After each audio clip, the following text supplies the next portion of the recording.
Hey everybody, what's going on? My name is Joe. Welcome back to Salty Roots. Got a lot to share with you today. I want to update you on the fish room, kind of what it looks like now. I have 3 big tanks running at this point, so I want to show you the setup and kind of progression of those. I do a bit of aquascaping, changing up some of my lights, so lots to fill you in on. I'm excited to be able to bring you along the journey as always, and without further ado, let's get started.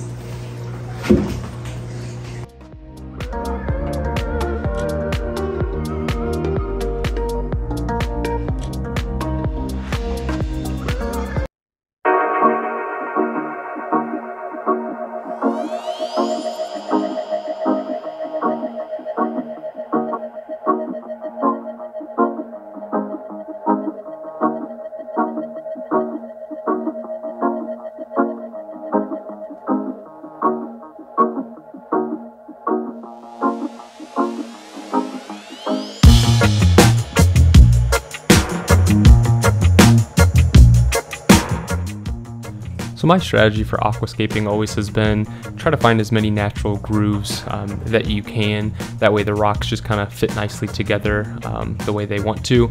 And then once you found a nice place for them to settle in, add some super glue, spray it with Instaset, and then as a last step, add some of this putty around where the rocks touch.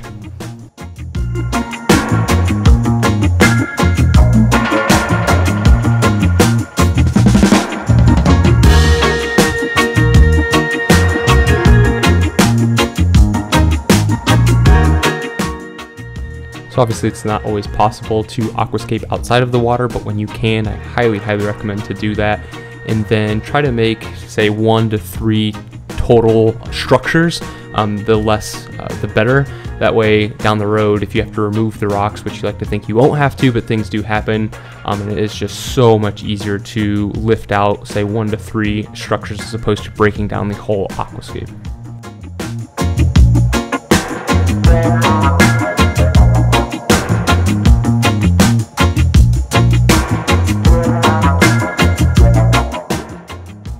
You know, one thing that's always bothered me about aquascaping in this hobby is you see a lot on the forums or the Facebook groups, people posting, hey, just getting started, what do you think about this aquascape? Or, you know, what do you think about my scape? You know, rate it, whatever the case may be. And I just want to say to all of those people, well, do you like the scape? Because really at the end of the day, that's all that matters. You're going to be the one looking at it every single day. So just make sure it's something visually appealing to you, and don't really care about what other people think.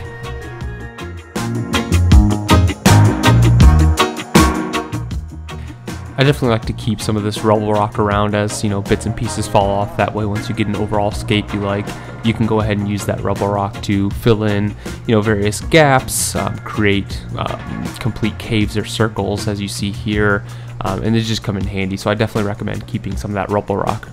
And this is the final scape I came up with, which I really did like, but unfortunately when I went to pick it up, it did fall apart in a few spots. So I don't think I let the putty cure long enough. And then also, they make a aquascaping bonding mortar that you can put around, you know, your connection points that I wish I would have used.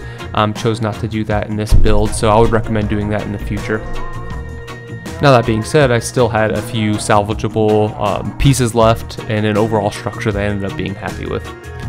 And here is that structure, clearly not as cool as what you saw before, but this will work. What I think I'm going to do is keep the SPS in the Red Sea Reefer 350 and put all my soft corals and LPS in here. It'll cover with, you know, coralline, and with those corals, we'll be in good shape.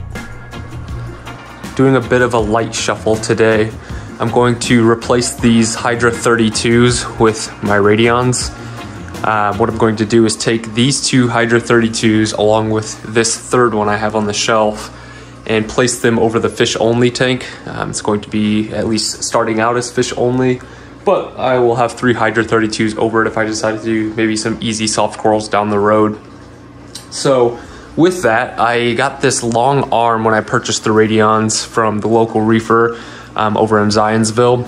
And so I didn't select this arm, it's just what came with it, and it's a funny length. So as you can see, it does fit on the 4-foot tank here, but the bars that stick out, I really don't like that look. They stick out quite far, and it's actually not long enough to sit over the 6-foot tank. So my options are to either have it stick out like that, or what I can do is take my hacksaw and cut off a bit on this end and a bit on that end, and then essentially this will stick out over this bar, right? And it'll just be a single mount for my 2 Radions. So I'm going to cut each end and create these end bars into single mounts and mount them right where you see the hydras behind the bar. And then, like I said, I'll move the hydras over to this tank and we'll go from there. All right, so my current hydras, the arm comes out 15 inches. So I'm just gonna match that with this arm. So I'll measure 15 is there.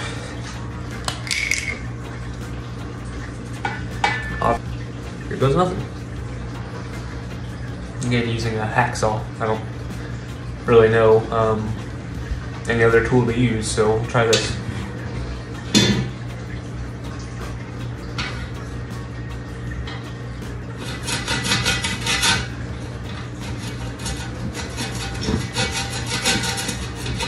Hardest thing here is going to be keeping it a nice straight line. I kind of need to clamp down so it doesn't move on me.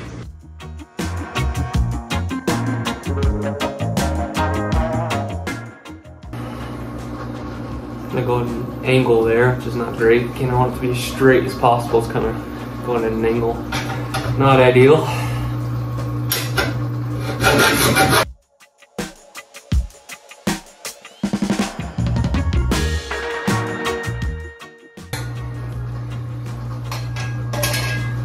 Not as straight necessarily as I'd like it to be. It's kind of going up at an angle here. That could have went a lot worse. I think that'll work for a nice little arm. Let me know in the comments if I'm just a complete idiot and there's a way easier way to do this, but that was best I could come up with. As you can see here, I'm off my mark. As I said, I was cutting at a bit of an angle, but it's really hard to keep it perfectly straight until you really get going. So had the, I think, mark right, just cutting a little bit off. I'll probably put that to the back, that side anyway, and have kind of this rounded edge, factory form rounded edge, stick out over the tank to make it less noticeable. Let's do that one.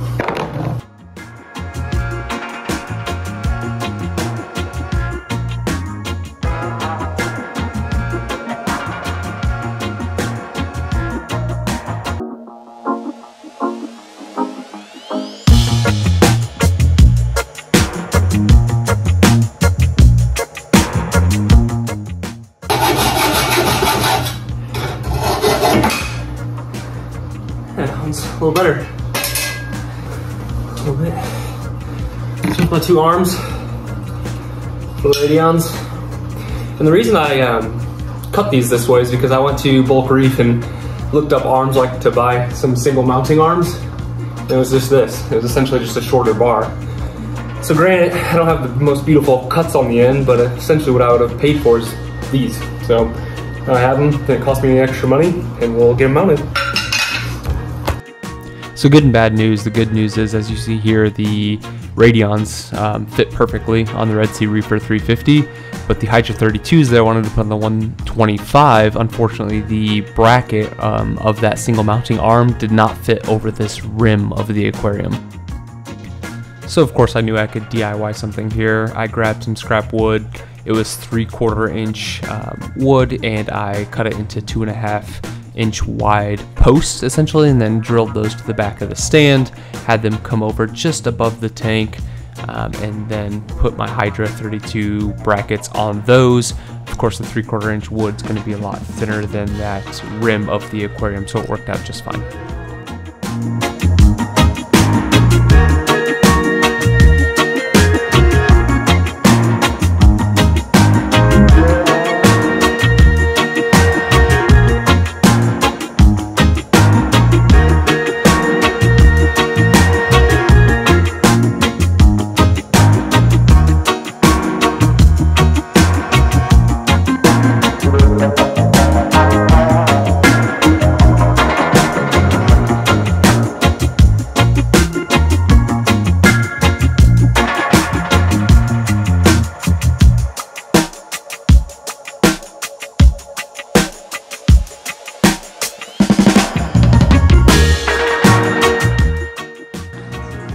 Alright, so here's where we are today with the fish room. It's a little bit later, the lights are off for the evening, but I have the Red Sea Reefer 350 here that I plan on making an SPS dominant tank. And then in the back we have the 125 that I think I'll do softies and LPS and some tangs. And then as you can see on the right, I no longer have the frag tub. Unfortunately, it did leak again at the seal. Like I said in some of my previous videos, if I were to do that frag tub again, I would not drill it in the bottom as it was just a headache and it continued to leak. So instead of replacing the frag tub, I just scrapped it and I kept the 150 from my previous videos. If you have not seen those, go ahead and reference back to some of the other videos on the channel. But again, I kept the 150 here, the one that had, you know, some of those scratches in it. And, you know, once you get water in them, the scratches become a little bit less noticeable. It's a little bit lower because, again, it was originally built that black stand for a frag tub, but I have a couple of toddlers, so that's kind of cool that they'll be eye level with this tank. And what I'm going to do there is a predator tank. So I'm getting some live rock tomorrow from an awesome guy. His name's Taylor. He's local to the Indiana area. He actually lives in Kokomo. And so I'll get some rock from him tomorrow and place that in there. And drop it in the comments. What do you think I should put in this tank? Knowing that, you know, I have plenty of options for coral. This is truly going to be a fish only tank. And so I know I'm getting a lionfish. I've always wanted a lionfish. What species of lionfish, I'm not sure yet. I know there's, you know, quite a few to pick from, but it's a 150, so I have some room. What do you think I should put in there along with that lionfish? Drop it in the comments and I'll be interested to see. But yeah, I mean, I'm overall happy with the decision. I'll have to figure out something for my frags now that I don't have a frag tub, but between an SPS dominated tank, a 6 foot long tank with LPS, softies and tangs, and then a predator, you know, tank where it's fish only. I really think we have a pretty good setup here. So excited to take you along in this journey, and stay tuned to see what's next. Make sure you hit that bell notification so you know when the next video comes out. Like, comment, and subscribe. Until next time.